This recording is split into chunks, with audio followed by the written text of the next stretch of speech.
Olá você que já começou a assistir os primeiros episódios e tá aqui junto comigo no quarto episódio do Vamos Falar com os Outros. Eu sou o Caco, gente, prazer pra quem não conhece. E pra quem conhece, estamos por aqui. Eu tô tendo o prazer de conversar com um amigo, com alguém que foi super importante, inclusive, para o andamento desse projeto. A vinheta que vocês bem conhecem, tão bonita, foi feita por essa pessoa que é alguém que eu tenho um carinho imenso. É alguém extremamente talentoso, um designer UX, para quem não conhece. E além de designer UX, ele tem um projeto maravilhoso, do qual eu particularmente sou muito fã. E por isso eu resolvi trazer aqui para vocês o meu amigo. Pode entrar, Milo. Oi, gente. Oi, amiga. Aquele momento que a gente entra, né? Se fosse um talk show de verdade, ia estar abrindo uma porta assim, gigante. Dando tchauzinho pra plateia. Isso é coisa da show. Amiga, primeiro de tudo, eu queria te agradecer por estar aqui comigo para mais um papo, para mais um Vamos Falar com os Outros. Eu tô muito feliz que eu tô com você aqui conversando. E eu primeiro queria que você se apresentasse para todo mundo direitinho, né? Contasse um pouquinho mais de você, para que as pessoas soubessem um pouco quem você é. Ai, que nervoso você descrever, sabe? Me sentindo no Tinder agora. Eu me chamo Nilo Salles, eu comecei recentemente um projeto chamado Recheio 55, que fala sobre comida e cultura, mas na minha vida profissional eu sou o Lucas e eu sou UX designer. Eu trabalho fazendo design de aplicativo de celular e eu também estou muito orgulhoso de estar nesse espaço, porque o Caco é uma pessoa que... Sabe aquela pessoa que se alguém fala mal, a pessoa deve estar errada, porque a pessoa é muito legal com todo mundo? Então, Que absurdo! Eu amo ser amigo do Caco por causa disso, porque eu aprendo muito com ele em N questões, e é uma pessoa que está sempre apoiando a gente para cima, me ensina muito sobre a gente escolher botar energia para cima e não botar energia para baixo. E estou muito contente de estar aqui. Nossa, esse projeto é incrível, amigo. Você está com convidados muito da hora, então estou sentindo aqui meio... Ai, meu Deus! Estou entre pessoas tão chiques aqui nesse YouTube. Amigo, eu sou muito grato de poder contar com amigos que não só entendem o projeto, mas que também, né, de alguma forma, apoiam isso e trazem isso para uma realidade próxima, sabe? Mas eu queria saber de você, para começar as perguntas, né, para a gente começar a falar um pouquinho, como que entrou o designer na sua vida e de que forma você sentiu que, né, era o seu chamado ali para você começar a trabalhar e desenvolver o trabalho que você desenvolve? Isso é uma pergunta ótima. Isso começou na adolescência. Acho que todas as POCs, assim, pré-Facebook, pré-Orkut, que gostavam de pop, frequentavam fóruns. E aí eu frequentava muitos fóruns. Frequentava o fórum da Britney, o BBR, frequentava fórum da Madonna, fórum da Cristina Aguilera, sabe? E... eu comecei fazendo assinatura de fórum. Foi, acho que eu comecei a virar Deus. Nossa, eu acho que metade dos gays da internet começaram fazendo assinatura de fórum de blog, porque assim, era o auge do design. Ter uma bicha que fazia para cada portal. É maravilhoso isso. Sim. E aí depois eu tive um fansite da Madonna, que eu disponibilizava muito download. Ele chegou até a ficar meio famosinho assim na época. Eu fiz muita amizade de outras pessoas que tinham fansites pequenos.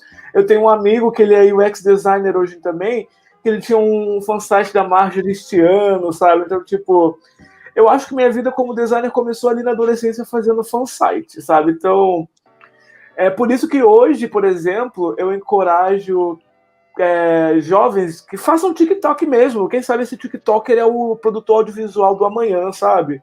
Porque sim, a internet muda muito, né? Acho que ainda mais pela forma como as coisas se dão, o consumo de tempo e tudo mais, saber construir uma narrativa no TikTok e construir algo legal, é um caminho que, né, não tem como dar errado. E depois do processo do design, você também acabou se encantando pelo processo de toda a parte audiovisual também. Como isso entrou na sua vida, né? De que forma você sentiu que isso começou a fazer parte da sua vida profissional também? Acho que ela começou com apresentações que eu precisava fazer para a faculdade. Aí eu descobri o motion graphics, tudo meu eu queria colocar motion graphics nas apresentaçõezinhas. E aí eu acabei, por exemplo, até começando a fazer freela dessa área. Mas não é algo assim que... Quando eu me mudei para São Paulo, eu fiquei nessa.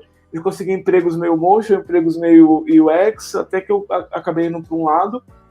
Mas acho que o audiovisual ele veio já na faculdade mesmo. Tipo, tudo que eu queria fazer em vídeo. Ao invés de fazer só um PowerPoint, eu ia lá. E aí era difícil, né? Porque, como você deve lembrar, 5 anos atrás a gente não tinha nenhum smartphone decente, você sabe? E aí, para fazer. Nossa, nenhum. Os computadores não eram tão bons, então era um trabalho. Ficava lá na faculdade até tarde fazendo as coisinhas. E eu acho que foi isso. Foi tipo. Sabe, tem uma frase que mexeu comigo naquela época que comecei a fazer tudo. Era assim: o dom, ele é a vontade de praticar. E aí, porque as pessoas mistificam essa coisa do dom. Essa pessoa sabe desenhar porque ela tem o dom de Ela desenho. tem um dom. Não existe dom, sabe? Eu acho que pra mim essa frase mexeu muito comigo. O dom, você pode ser ruim em algo, mas o dom é a vontade de você praticar. Se você tá praticando, é um dom, sabe? Se você tá praticando gratuitamente. Tô cantando, é um dom, porque você tá querendo praticar, sabe? E aí eu acho que foi meio que isso. Tipo, eu queria muito praticar e aí eu acabei desenvolvendo. Você acabou investindo energia nisso, né? E se aprimorando e se tornando, além disso, também um profissional que engloba tudo. Sim. E agora, eu queria te perguntar, né? Chegando ao começo do nosso tema, né? Como nasceu o Recheio 55? E conte-me detalhes, conte-me tudo, que eu quero saber como veio esse processo para você. Eu fiquei pensando quando você me convidou aqui pro podcast, como responder, porque é um emaranhado de coisas que aconteceu que eu não sabia que estava acontecendo. O primeiro deles foi ir morar fora de casa. E aí, esse ir morar fora de casa, ele me fez me desconectar com uma coisa que eu não sabia que era muito importante, mas era muito importante, que era a comida que meu pai e minha mãe me davam. E eu comecei a comer muita besteira, muito hambúrguer, muita pizza, por questão de rotina. E aí teve uma frase que não sei o que aconteceu na minha vida, que eu comecei a martelar ela muito na minha cabeça. Essa frase é: comer é cultura, sabe? E aí eu comecei a lembrar disso, sabe? Tipo, nossa, a comida que minha mãe botava no prato para mim é a cultura dela, porque é a senhora da roça. A comida que meu pai também botava no meu prato, também era a cultura dele, sabe? Que meu pai era indígena, e aí eu não sabia, eu não dava valor isso na minha infância, tanto a comida da roça da minha mãe, a comida indígena do meu pai, e aí eu tive que me desconectar deles para eu entender que aquela comida que entrava no meu prato, ela era muito importante. A partir desse momento que eu saí de casa, eu comecei a buscar, é estranho falar isso, mas eu comecei a tentar buscar a minha identidade através da comida. E aí eu danei de pesquisar, conhecer alguns autores, sabe? Por exemplo, tem um autor muito bom sobre esse tema no Brasil que ele chama João Carlos Doria. Quem quiser ler sobre ele, ele é um autor muito bom. Eu comecei a buscar o quanto a nossa comida fazia parte da nossa identidade. E aí o Recheio nasceu como meu TCC. Eu estava pesquisando tanto aquilo, tanto com paixão, que eu falei para minha orientadora, posso fazer meu TCC sobre esse tema? Ela falou, vai fundo, aí eu te ajudo. E aí meio que nasceu no meu TCC, o Recheio 55, através dessa busca por tentar achar a minha identidade na comida. E de alguma forma você não só busca a sua identidade, como você também se propõe a entender mais e buscar outras identidades através da comida. Mas como veio a ideia? O porquê né, você mencionou que a noção do que seus pais te alimentavam e como te alimentavam e como a ancestralidade estava presente nisso, você falou que era um ponto muito forte. Mas o porquê que você sentiu que a alimentação seria ali um caminho para você? Acho que eu comecei a sentir porque eu sentia muita saudade deles, assim, através da comida. Foi uma coisa emocional, sabe? Acho que a emoção acaba mexendo muito com a gente, sei lá, né? Com certeza. E aí, tipo, eu não sou cozinheiro nem nada, mas assim, foi tão discrepante que o que me conectou realmente aos meus pais foi a comida, que eu tava todo dia ligando pra minha mãe, como é que faz aquela galinhada com cuscuz que você faz? Ai, pai, tô com saudade da sua pamonha que você fazia ralando naquele ralador horrível. Olha só como é que a gente muda ao longo dos anos. O ralador horrível do meu pai que ele fez artesanal para mim quando ele faleceu, foi a primeira coisa que eu fui na casa dele pegar, porque é uma coisa extremamente dele, da identidade dele, é um artefato indígena. E aí hoje eu tenho muito carinho por isso, sabe? Acho que essa busca de me reconectar emocionalmente com eles através da comida foi que me aficionou, assim, de tentar contar para os outros também que o que as pessoas colocam no prato delas faz dela ela mesma, sabe?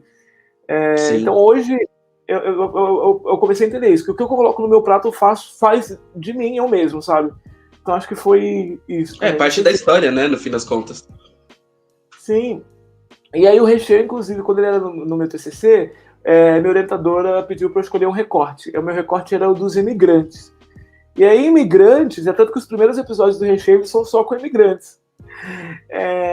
E os imigrantes trazem muito disso na bagagem, eles mudam de uma cultura. Sim. E tudo que às vezes eles conseguem lembrar da cultura deles e trazer para outras pessoas é a comida. Eles tiram o sustento disso, sabe? Tipo, o que eles trazem na bagagem é a memória da comida.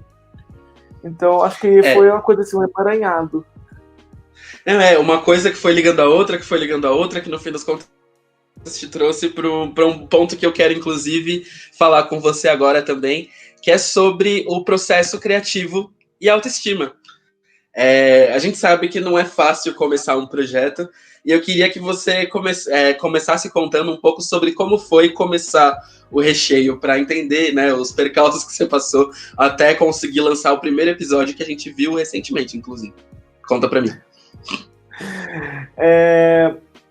A autoestima, ela é fundamental, porque eu acho que se eu não tivesse atingido assim, algum mínimo de autoestima profissional, eu, como bom virginiano, eu tenho uma tendência horrível a buscar a perfeição.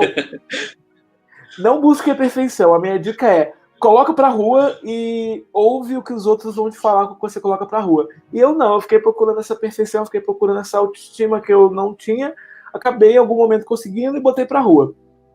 Então isso é importante falar, tipo, gente, a internet é o ambiente para todo mundo, sabe? Então coloca pra rua, não fica com vergonha, mostra para um amigo, mostra para outro, porque o seu projeto ele vai se transformar. Você não vai nascer uma Rita Lobo, Felipe Neto. Ninguém vai, sabe? Então, buscar novas linguagens, buscar feedbacks é uma coisa muito piegas. Eu até ouvi no seu podcast um autor de livro, acho que o Vitor, que ele fala que o Vitor Martins.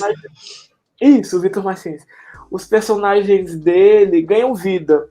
E o seu conteúdo também vai ganhar vida, sabe? Tipo, você vai chegar. Então, põe pra rua quanto antes. Eu acho que eu cometi esse erro com o processo criativo do recheio, até por causa do TCC. Os 4 primeiros episódios eu fiz sem lançar o projeto. E aí, a partir que eu coloco primeiro pra rua, eu já entendo a linguagem que as pessoas me dão feedback, o que eu preciso virar mais brincalhão, o que eu preciso ser mais sério. Então, o seu projeto vai ganhando vida conforme você vai botando ele pra rua. Isso é uma coisa que eu não sabia. Eu tive que botar pra rua para aprender que o jeito que as pessoas consomem muda seu projeto, porque é a máxima da comunicação. Você tem o emissor e você tem o receptor. Você, enquanto emissor, pode estar achando maravilhoso ou você pode estar achando um lixo. E a pessoa, como receptora, pode achar maravilhoso o que você achou um lixo, ou ela pode achar um lixo. Um lixo que você achou maravilhoso. Sim. Exato. Então, ter isso em mente para a autoestima também. Lembrar que a gente não está fazendo para a gente está fazendo para o outro, é uma coisa assim, muito importante, que ajudou a ter autoestima também, sabe? A gente tem essa tendência da síndrome do impostor, né? Eu vejo muito isso, assim, amiga, pelo que você fala, né? Eu vejo muito parecido, mas eu comecei a prestar atenção no sentido do, tipo, o que eu quero fazer, o que a minha voz está disposta a falar, de que forma eu estou disposto a fazer isso, porque no fim das contas é uma frase muito importante, assim, do tipo, para também relacionada a críticas, né? Quando você vai ter feedbacks e tudo mais, tome cuidado com feedbacks de quem não constrói nada. Isso, eu adoro. Embora essa parte você ter o feedback de outras pessoas, tem também essa outra máxima, né? O outro peso da balança, que é o do tipo, olha, toma cuidado com o que você valoriza dentro dos feedbacks, porque assim, isso pode ser realmente um motivo de problema, né? Pode ser um motivo de desencontro, né? Com o que está acontecendo, com a situação. Mas dentro desse processo você se encontrou, você achou um formato, e como surgiram os episódios? Me conta um pouco mais sobre eles.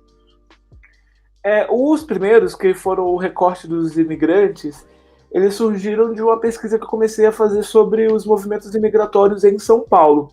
E aí eu consegui mapear alguns deles, eu consegui achar um livro que ele não circula mais, mas dá para achar em sebo, que ele chama Atlas da Imigração. E aí eu consegui descobrir os principais movimentos, os italianos, os japoneses, os árabes, que eles foram muito importantes para a construção culinária da cidade de São Paulo. Então, eu ter esbarrado com esse livro foi muito bom. E tem o Museu da Imigração em São Paulo, que uma vez eu estava assim, super triste lá no Rio, falei, vou ver meus amigos em São Paulo. E aí eu fui, conheci esse museu e eu consegui ver ali muito dessa perspectiva da imigração, que lá no Rio a gente não tem tanto. E aí eu falei, vai ser esse meu recorte. Então acho que foi aí que eu cheguei nesse recorte inicial dos imigrantes. E aí é isso que eu estou falando. Tipo, esse recorte inicial ele era com imigrantes, mas depois eu comecei também a consumir outros produtores de conteúdo, até fora do Brasil, porque eu acho que, assim, não querendo vender meu peixe, mas não tem ninguém fazendo alguma coisa parecida com recheio no Brasil, de ir atrás de história de comida diferente. Fora do Brasil tem muito. E aí eu pensei, tem muito youtuber que viaja à Europa atrás de relatos de comida, mas eu não preciso ir para a Europa. Eu tenho um Brasil rico, gigantesco aqui comigo, que eu posso começar a contar essas histórias do Brasil. E aí daí que veio essa ideia de tentar mapear o que traz identidade pra gente aqui no Brasil mesmo. Por enquanto eu sou um embriãozinho, mas aí eu tô tentando, sabe? E aí foi quando eu saí dessa bolha. Mas conta mais, como foi o processo de escrever essas histórias, né? Porque no fim das contas você tá trazendo um storytelling que, né, amarra a comida como personagem principal. Como foi construir essas histórias e qual história você lembra, assim, que é uma história tocante pra você delas? Olha, quando você começa, agora isso tá melhorando um pouco, porque as pessoas estão começando a abrir mais as portas porque o projeto tá pronto. Mas quando você começa, você acaba aceitando aquela pessoa que te aceita. Então eu não tive muita opção de escolha no começo, isso eu preciso falar. Então eu sou muito grato aos 4 primeiros episódios, porque foram pessoas que abriram portas. A primeira pessoa que foi o primeiro episódio foi através de uma amiga minha, a Jenny. Se ela estiver assistindo, um beijo, Jenny. A Jenny é descendente de bolivianos, os pais dela são... Os pais dela são bolivianos, e aí, como eu já estava nesse recorte, eu falei, Jenny, será que eu consigo entrevista com sua mãe? Aí fui eu, comecei parafernália para casa dela, e era o que eu tinha, sabe? Eu tinha que contar uma história, eu tinha que tirar alguma história dela, porque eu não tinha grandes histórias comigo, mas eu tinha que fazer histórias virarem grande. Foi um processo oposto, assim, no começo. E é a melhor coisa do mundo, porque qualquer pessoa, se você souber ter o tato, ter a conexão genuína com a pessoa, você vai tirar uma boa história dela, sabe? Você não precisa de uma pessoa já grande. Então, já no começo eu já aprendi isso. Eu só preciso me conectar da maneira certa para a pessoa me trazer o universo dela. Porque no começo eu não tinha escolha. Por exemplo, a Paola Carrossela, uma pessoa muito ocupada, muito grande, não ia abrir a porta para mim. Então eu precisava de pessoas assim que me viessem através de contato, sabe? Se um dia, quem sabe, a Paula quiser dar entrevista, eu vou lá. Obviamente que você não vai negar. Sim. Mas no começo você acaba precisando de fazer acontecer com um pouco que você tem, sabe? E sim, voltando a um episódio marcante, para mim um episódio marcante foi o da Síria. A Muna eu conheci por uma comunidade de refugiados, e aí eu consegui entrar em contato com ela, vi que ela estava sempre anunciando lá as esfirras dela, as comidas dela. Aí eu comprei as comidinhas dela, comprei para mim e para o meu ex na época, e a gente comeu, e aí eu entrei em contato com ela. E aí ela aceitou, sabe? Ela aceitou assim, super bom grado. Inclusive, eu paguei um mico cultural gigantesco com ela, porque eu sou todo atrapalhado. Eu cheguei na casa dela para entrevista, abri a porta dela e fui dar um beijo no rosto dela. Meu Deus! E ela é síria, é outra cultura, a relação do homem e da mulher é outra coisa. E aí você só esqueceu isso. Só. Sim. E aí quando eu fui chegar assim para dar um beijo no rosto dela, ela fez assim. E aí eu tipo, meu Deus, e aí o marido dela regalou o olho assim para mim. Aí eu por dentro, é hoje que eu apanho. sabe? Mas não... Mas... Imagina o climão que você instalou na casa, só com um beijo no rosto. Sim. E não querendo ser maravilhoso. E não querendo ser preconceituoso, mas culturas são culturas. Então isso é uma coisa que a gente também tem que aprender quando a gente está lidando com culturas. A cultura de uma pessoa você não pode julgar, você só pode ouvir, sabe? E é isso, é a cultura dela. Se na cultura dela o respeito pelo gênero funciona de uma forma e na minha não, eu tenho que me adequar à vibração dela para eu conseguir ouvir ela e conseguir contar isso. Sim. Então, para mim esse episódio foi um episódio muito marcante, porque ela abriu a porta da casa dela, ela contou o processo dela de refugiado para mim, mas eu queria contar muito mais o que a cultura da comida dela representava sobre ela. E foi muito marcante porque ela contou que ela teve que sair da Síria, teve que deixar as memórias dela para trás, sem escolher roupa, sem escolher nada. Ela veio meio que ilegalmente de barco, parece que para a Turquia. Muitas pessoas morrem nesse processo e depois ela conseguiu ser resgatada por uma mesquita no Brasil. Então a história dela foi uma história que me marcou muito, que eu falei, caramba, eu tô me conectando com uma história tão rica, essa pessoa abriu a porta dela para mim, sabe? Olha como é que eu sou especial. E não foi nem só abrir a porta, né? Tipo, ela abriu a vida dela pra você todinha, pra você saber do que se trata. Que também é uma atitude muito nobre, né? No fim das contas. Exato. E aí, tipo, aí foi ali que eu pensei pra mim, eu posso não ter nenhum real na minha conta agora. Eu posso estar aqui contando moeda pra pegar o Uber com o meu equipamento pra casa dela, contando moeda pra voltar. Mas isso aqui não tem preço, sabe? Eu me conectar com a pessoa me contar uma história, não tem dinheiro que me pague, das memórias que eu criei, assim, com ela, sabe? Tipo, ou que eu crio com todos os personagens, sabe? Do recheio que eu vou conversar, que eu tenho que entender a pessoa, faço uma entrevista prévia. Então não tem dinheiro que pague isso, sabe? Tipo, porque são memórias, sabe? É a vida da pessoa. Então, são conexões que você estabelece ali, né? Sem um motivo. Tem um motivo, mas ela é um motivo tão puro em cima disso que, né, o só ter isso documentado e gravado de alguma forma é meio que uma resposta para essa conexão. Assim, é um trabalho muito bonito mesmo. Exato, e aí foi ali que eu falei, ok, é legal isso, independente do resultado, não sei onde isso vai parar, mas isso daqui, nossa, encheu meu coração, sabe? Tipo, dessa conexão com a pessoa por causa da comida, de sair do óbvio, de ser um repórter que foi na casa dela contar sobre um refugiado, mas além de contar sobre o refugiado, eu pude contar a cultura da comida dela. Então, às vezes, a pessoa até se conecta com ela porque foi lá e buscou a comida síria, mas também se conecta com a história, com a causa do refugiado, sabe? Então, para mim, esse episódio foi um episódio sem divisor de águas. E teve um segundo episódio também que marcou muito, foi o da aldeia indígena, sabe? Que eu fiz imersão lá, fiquei um evento inteiro lá, sabe? Então, também para mim foi muito importante. Esse foi mais importante a nível de eu buscando uma identidade também, sabe? Então, teve esses dois. Assim, resgatando uma parte sua, né? Uma parte que vem da sua família também, mas através de uma contação de histórias que não necessariamente passava por você. Exato. Mas, amigo, agora vamos para um ponto muito importante que você já falou já.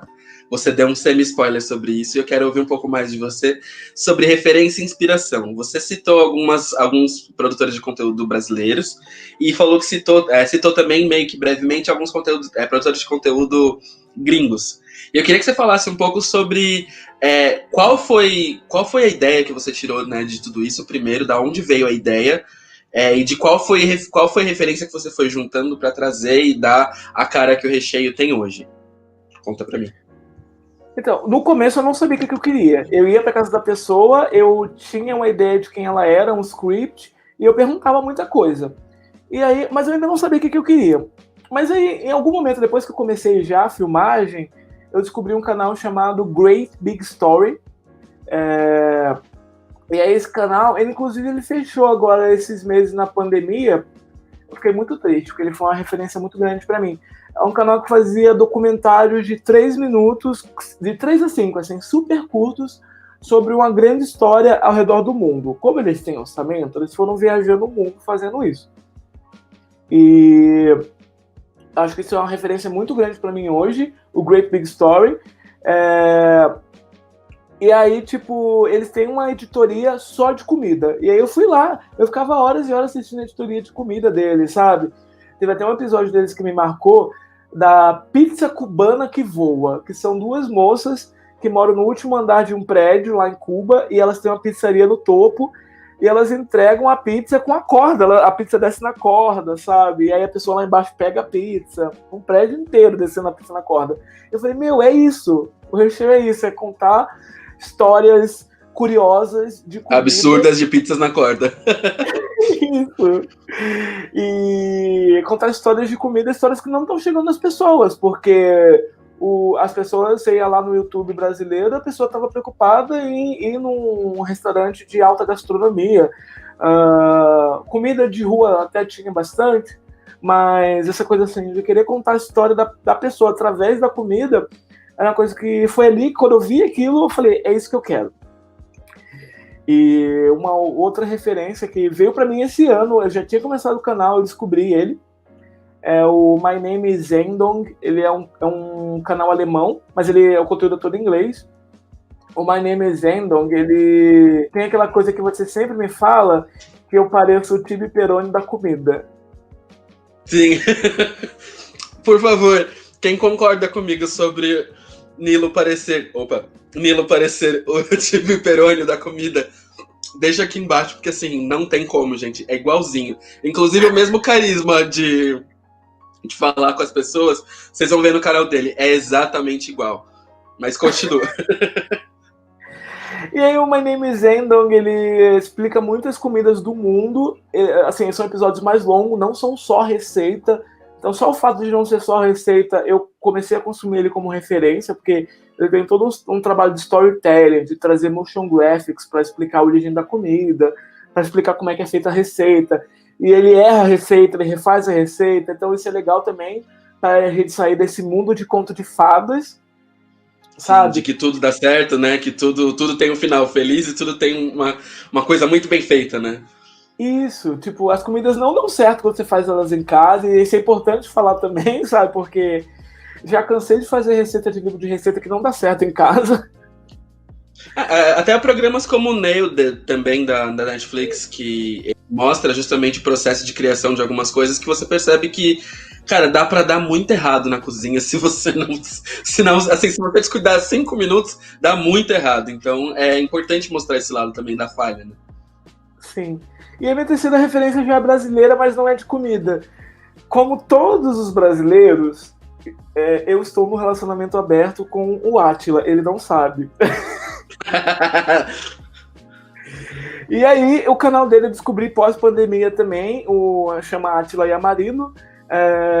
E aí o canal dele, como ele tem um tato muito bom para explicar curiosidades estranhas, eu comecei a usar ele de referência para tentar explicar a comida, trazer esse requinte dele que ele tem de cientista, de professor, de saber esmiuçar um tema ao mínimo para saber se comunicar com o interlocutor, porque é isso, sabe? Tipo, você como emissor, você não sabe como aquilo chega em você, então você tem que saber Sim. como contar uma história para ela chegar bem no receptor. Então o Átila é uma ótima referência para mim disso. De, por exemplo, ele começou a explicar algo, aí vem um quadro e vem motion graphics explicando, sabe? Então ele é a minha terceira referência, e aí brasileira, porque ele conta muito bem as coisinhas. Amiga, maravilhosas referências, e que bom que você dividiu isso com a gente. Eu acho que quem também consome conteúdos de culinária vai se identificar com algumas delas, ou acabou de ganhar referências novas para assistir também. E confesso que eu fiquei curioso pelo canal do Átila. Você é obrigado a dar uma pesquisada depois. Eu consumo ele mais no Twitter, mas o canal você me deixou curioso para saber o que se trata. E por falar em curiosidades, agora eu vou pro meu momento Marília Gabriela, que é o quê? O meu bate-bola, jogo rápido, o Deti. E eu quero saber de você algumas perguntinhas pra gente fazer aqui um bate-bola, jogo rápido. Topa? Sim, vou tentar. É que vejo Deti, já vem aquela música da Lady Gaga da fofoca. That's Coffee. Então vamos lá pra primeira. Se você pudesse fazer uma collab dos sonhos pro Recheio 55, com quem seria e por quê? Pode ser um top 3, vai, pra não ficar tão difícil. Pode ser um top 2? Pode. Pode. A Paola, porque a Paola é uma pessoa assim que nas redes sociais ela usa muito a exposição dela para causas sensíveis, para causas da comida bem produzida, para causas até políticas. É uma pessoa que toca, uma das poucas pessoas grandes que eu vejo que toca o dedo na ferida da política. Políticas, né? Ok, 3. Eu lembrei de uma terceira, tá? Tá bom. A segunda, a Rita Lobo. Assim, gente, eu comecei a assistir a Rita Lobo por causa de um canal do YouTube, porque eu achava aquela mulher muito irritante. Hoje eu sou apaixonado nela. Eu falava, sai com essa madame aí, eu não quero fazer essa receita de madame dela. Hoje você é cadelinha da Rita Lobo. Isso, e aí eu precisei de um canal do YouTube, o Taste Made, que tem um programa que chama Chapa Comigo. E esse programa Chapa Comigo trouxe a Rita Lobo como convidada, e aí ela entrou em vários assuntos assim, super politizados, super anti-agrotóxicos, super da alimentação, e eu falei, essa mulher é muito legal. E aí, pra mim, ela virou uma madame legal. Eu fiquei, nossa, que pessoa incrível. Aí eu, preciso consumir mais ela. Exato. Aí eu fiz o caminho inverso. Eu não comecei a consumir ela pelo GNT, eu comecei a consumir ela pelo Taste Made e fui consumir o conteúdo dela por causa de um canal de YouTube. Então, eu sinto que a vibe dela vibra parecida com a minha, tanto com a Paola também, de trazer a alimentação como política, sabe? O comer é político e elas falam muito disso.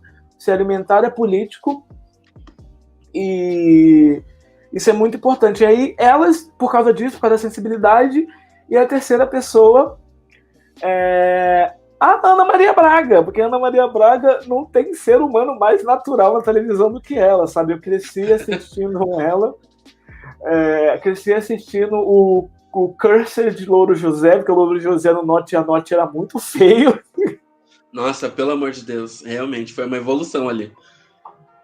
E a Ana Maria Braga, eu acho que assim, apesar dela estar grande hoje, ela é uma pessoa que ela ensina de uma forma indireta muito sobre limitações. Porque ela começou com um programa que o estúdio era desse tamanho, e aquela coisa dela andar por debaixo da mesa, ela surgiu do fato dela não ter torneira no estúdio. Então ela baixava para limpar a mão dela no balde e voltar linda. Então eu falei, olha... Que maravilhoso, eu não sabia disso. E aí ninguém sabia disso. Eu tipo, ficava, a mulher rica dessa... Não sei se ela era rica, não sei. Mas... Só de saber que ela lidava com esse tipo de limitação para fazer o programa dela acontecer, eu acho que isso já conta para nós produtores de conteúdo pequeno muita coisa, sabe? Você nunca vai ter as coisas perfeitas, você vai precisar baixar, botar uma música de saltos cachorro para você limpar a sua mão, sabe? Sim. Fora vibes, assim, vibes total. Exato. E aí, só dela saber disso, de saber lidar com limitação e também de ser uma pessoa ultra carismática, sabe? Conta muito sobre ela, sabe? Então, outro collab do sonho seria a Ana Maria Braga. E, amigo, se você pudesse refazer um dos vídeos que você já fez, ou algum trabalho que você já fez, não precisa necessariamente estar online, mas qual seria o trabalho que você refaria e por que você refaria, né? Qual história você acha que não contou direito nesse caso? Eu acho que até mesmo da moça síria, eu refaria o dela porque quando eu filmei com ela a primeira vez, eu não sabia o que fazer e eu fiz um teor muito acadêmico, porque ainda foi pro meu TCC, então eu fiz muita pergunta do tipo, como é que é uma celebração, como é que é a comida de celebração na Síria? E talvez eu focasse mais em contar mais a história dela, de como foi a chegada conturbada dela no Brasil e como ela está reconstruindo a vida dela através da comida aqui. Então talvez o dela eu refizesse, não que esteja completamente ruim, mas que eu, por essa coisa do conteúdo ganhar uma forma própria, eu já teria um traquejo melhor hoje em dia para deixar a tela mais confortável mesmo, porque eu não sabia deixar um personagem confortável na época também. Eu era muito técnico, sabe? Vai todo jogo de cintura, né? Pois é, eu só fazia até você conseguir. até você conseguir dialogar com tudo isso, tal, e deixar a pessoa confortável, até mesmo, né, imprevistos, internet e tudo mais, tudo isso realmente conta muito na hora de você criar um conteúdo. Então né, normal. E se você tivesse que fazer uma receita, tipo, para ser assim, a receita do Recheio 55, qual seria? E qual seria a receita que você jamais faria no Recheio 55? Conta pra mim. Ai, meu Deus, que pergunta difícil. Acho que a receita, eu não sei, cara. É difícil essa pergunta, né? Porque são muitas receitas. Talvez a receita que eu faria muito, que eu quero muito fazer, estou em processo de convencimento, é a galinhada da minha mãe, porque é uma coisa simples que conta sobre a cultura dela. Estou tentando convencer ela a perder a timidez pro vídeo. Ah, e tem outra receita que ela me contou que é da minha avó também, que é uma receita assim, ela chama de bola. Eu não sei o que é essa bola, ela me explicou. Era uma comida de festas da família da minha mãe, que ela deixava a mandioca brava, aquela venenosa, fermentar na água, e depois de dias, ali, 15 dias fermentando, ela fazia algum processo, ralar essa mandioca fermentada, minha mãe chama de apodrecida, e fazer isso virar uma goma, uma farofa. Porque, assim, a internet está aí para isso, e eu acho que muita receita vai se perdendo. Então, eu queria criar memórias de coisas que naturalmente vai se perder. Eu espero muito que o recheio cresça e eu consiga ir atrás dessas memórias que vão se perder, sabe? E aí, Vamos torcer para isso. Pois é. E aí, eu tô torcendo, eu sou a pessoa que mais torce. E aí tem essa coisa, ir com calma, esperar que as pessoas descubram, para aí, quem sabe, um dia fugir pelo Brasil atrás de receitas assim, que vão se perder ou que são memórias das pessoas. Acho que é isso que eu queria. E uma receita que eu nunca faria, é difícil, né? Porque a gente que gosta de fazer comida... eu acho que eu nunca faria sei lá, tem uma tendência gringa que tá bombando muito, que é tentar imitar industrializados em casa, fazer um miojo em casa, sabe? Sim. Eu acho que eu nunca faria um miojo. Não vai rolar um miojo caseiro do Nilo neste momento. Pois é, porque esses produtos industriais, eles dão muito trabalho e a recompensa é pouca, sabe? Vou lá e compro um miojo de R$1 mesmo, sabe? Vou ficar fritando, não sei o quê, ressecando, sabe? Vamos se livrar da indústria, não vamos tentar fazer a indústria na nossa casa, sabe? A nossa comida de casa é muito melhor já. Exato, uma boa reflexão, né? Fica aí para quem está assistindo sobre comida, fica uma boa reflexão para vocês pensarem depois. E, amiga, a gente vai se encaminhando agora para o quê? Para o momento final do nosso bate-papo aqui. Barulho Jô Que tá Soares, muito maravilhoso. Todo mundo fazendo coro junto. Mas, amiga, eu queria que você deixasse uma mensagem, alguma coisa que você considere importante para ser dito para todo mundo que está assistindo, não só sobre produção de conteúdo, mas sobre tudo que você dialogou. Você falou coisas muito legais sobre autoestima, e então acho que este é o momento para você falar o quê? Tudo que vier na telha, tudo que você achar relevante. Então, tá aí sua mensagem. Eu queria falar com as poquezinhas de 14 anos, de 15 anos, porque quando eu falo isso, eu tô falando pro Nilo lá de 14 anos. Vai ter momentos da sua vida que a única pessoa que precisa acreditar em você é você mesmo. Tanto como homoafetivo, porque tem momentos que você não sabe se entender, você não sabe o que está acontecendo com você, tanto com questão de gênero, tanto com qualquer coisa, e projetos pessoais. Porque se você tem 14 anos, 15 anos, 13 anos e está assistindo isso, vai ter gente na sua escola zombando que você tem um TikTok. Na minha época zombavam que eu tinha um site da Madonna. Vai ter gente falando para você parar as suas coisas, e lá na frente pode fazer muito sentido, sabe? Então, minha mensagem é isso. Se você tem um sonho, se você quer ser um repórter, começa a fazer reportagem com sua mãe, sabe? Se você quer virar um TikToker, pode ser um caminho incrível para você virar um produtor audiovisual. Se você gosta de cantar, um coreógrafo, ator, qualquer coisa no TikTok, inclusive. Sim, faz no seu quarto, não espera a validação de ninguém. Faz para você, porque em muitos momentos da sua vida você é a única pessoa que vai acreditar em você. Então esse é o meu recado que eu falo para mim mesmo. Amiga, que recado lindo e que, né, é necessário num momento como esse. Acho que todos nós já passamos por algum momento de se sentir desencorajado de criar alguma coisa e com medo de criar alguma coisa por conta do que vão pensar, ou do que a gente vai, como a gente vai conduzir. E eu acho que é realmente isso, assim, sabe? Precisa um pouco de coragem, precisa um pouco de força para você ir lá e se expressar, sabe? Ir lá e mostrar para todo mundo aquilo que você faz. E eu tô muito grato de ter conversado com você. Essa conversa foi maravilhosa.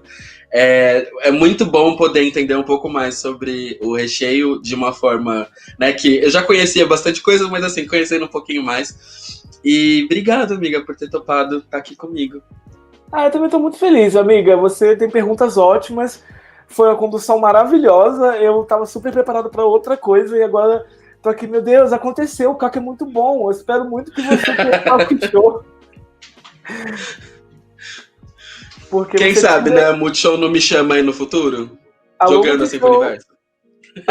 Vamos lá. E aí assim, fluiu. Eu tava morrendo de medo e você consegue tirar as coisas. Gente, muito obrigado por esse espaço, amiga. Eu fico muito feliz de ter amigos como você, a avó em volta, que encorajam outros projetos e tal. E tá cedendo esse espaço aqui. Muito obrigado mesmo. Eu que agradeço. E assim, gente, teremos novos episódios semana que vem. Essa primeira temporada ainda vai contar com alguns episódios. E, né, logo menos teremos mais. Então, até semana que vem. E muito obrigado pela audiência e pelo tempo de vocês. É isso. Até semana que vem. Tchau, tchau. Aí vem a vinheta.